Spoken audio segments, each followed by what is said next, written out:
नमस्कार। आज हम एक स्रोत पर थोड़ी गहराई से बात करेंगे। ये स्रोत अहमदाबाद में हुई एक काल्पनिक विमान दुर्घटना की कहानी है, उसकी एक झलक देता है। जी, ये 5 जुलाई की सुबह की घटना है और ये एक ऑडियो स्क्रिप्ट का अंश है, जैसा आपने बताया। हम्म। काफी भावनात्मक सा वर्णन है इसमें। हाँ, बिल्कुल।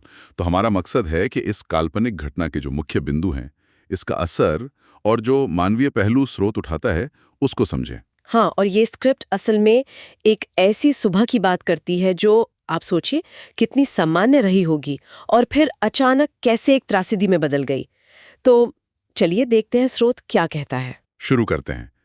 समय और घटना का ब्यौरा। जी, स्रोत के हिसाब से ये 5 जुलाई सुबह लगभग 6:42 का समय था। 42। हाँ, फ्लाइट थी AI-271, दिल्ली से अहमदाबाद आ रही थी। और लैंडिंग से बस कुछ ही मिनट पहले, है ना? बिल्कुल, स्क्रिप्ट में लिखा है लैंडिंग से कुछ ही मिनट पहले कोई गंभीर तकनीकी खराबी। ओहो, मतलब बिल्कुल ऐन मौके पर। टाइमिंग बहुत बहुत अहम है यहाँ। विमान रनवे तक पहुंच ही नहीं पाया फिर तो। नहीं, सही कहा। स्रोत के अनुसार विमान रनवे से करीब शायद 2 किलोमीटर पहले एक खुले मैदान में जा गिरा। 2 किलोमीटर पहले खुले मैदान में। हाँ, ये दिखाता है कि स्थिति कितनी कितनी अचानक नियंत्रण से बाहर हो गई होगी। आप सोचिए जमीन दिखने के बाद ऐसा होना। और फिर तुरंत बचाव कार्य शुरू हुआ होगा। स्रोत क्या कहता है इस बारे में? हाँ, स्रोत बताता है कि फौरन मतलब फायर ब्रिगेड, पुलिस और एनडीआरएफ, राष्ट्रीय आपदा प्रतिक्रिया बल। जी एनडीआरएफ की टीमें तेजी से मौके पर पहुंची। तो एक तरह से ये सिस्टम के रेडी होने की बात भी है, काल्पनिक ही सही। हाँ, कि एक रिस्पॉन्स मैकेनिज्म है। अच्छा, क्या किसी प्रत्यक्षदर्शी का भी जिक्र है? हाँ, एक जिक्र है। पास के खेत में कुछ गांव वाले काम कर रहे थे। उन्होंने पहले एक जोर की आवाज सुनी। जोर की आवाज। हाँ, और फिर देखा कि आग और धुएं का बड़ा गुबार उठा है। ये शायद वो खौफनाक मंजर था जो उन्होंने देखा।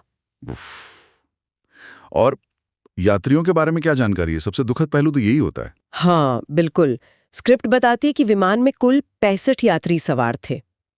65 लोग। जी, और ये सिर्फ एक संख्या नहीं है।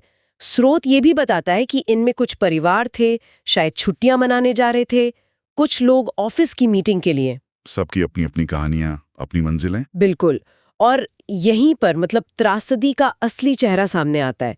स्रोत के मुताबिक इस काल्पनिक हादसे में 48 लोगों की मौत हो गई। 48। हे भगवान। हाँ, और कई लोग गंभीर रूप से घायल हुए। ये आंकड़ा ये हमें याद दिलाता है कि ऐसी घटनाएं सिर्फ खबरें या आंकड़े नहीं होती। कितनी जिंदगियां हमेशा के लिए बदल जाती हैं। कितनी कहानियां अधूरी रह जाती हैं। सही कहा।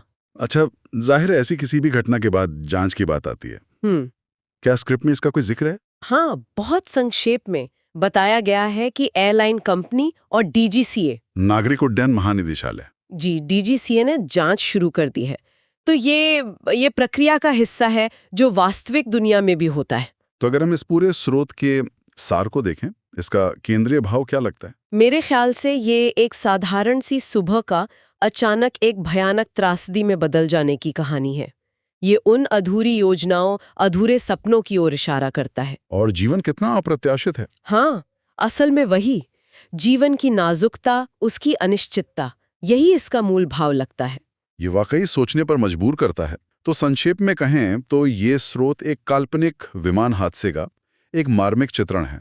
तकनीकी खराबी, फिर दुर्घटना कार्य, बचाव कार्य और अंत में भारी मानवीय क्षति। हाँ, सब कुछ पलों में बदल गया। बिल्कुल। और ये विवरण हमें उस सवाल पर लाता है कि हम अपनी रोजमर्रा की जिंदगी में इस अनिश्चितता को कितना भूल जाते हैं। स्रोत में ही एक लाइन है, हाँ। वो कहती है ये हादसा हमें याद दिलाता है जिंदगी कितनी नाजुक है। जिंदगी कितनी नाजुक है, ये वाकई गहरा है। और शायद श्रोताओं के लिए सोचने वाली बात यही है कि अगर जीवन इतना अनिश्चित है जैसा इस काल्पनिक कहानी में दिखता है, तो हम अपने आज को, अपने पलों को कैसे जी रहे हैं।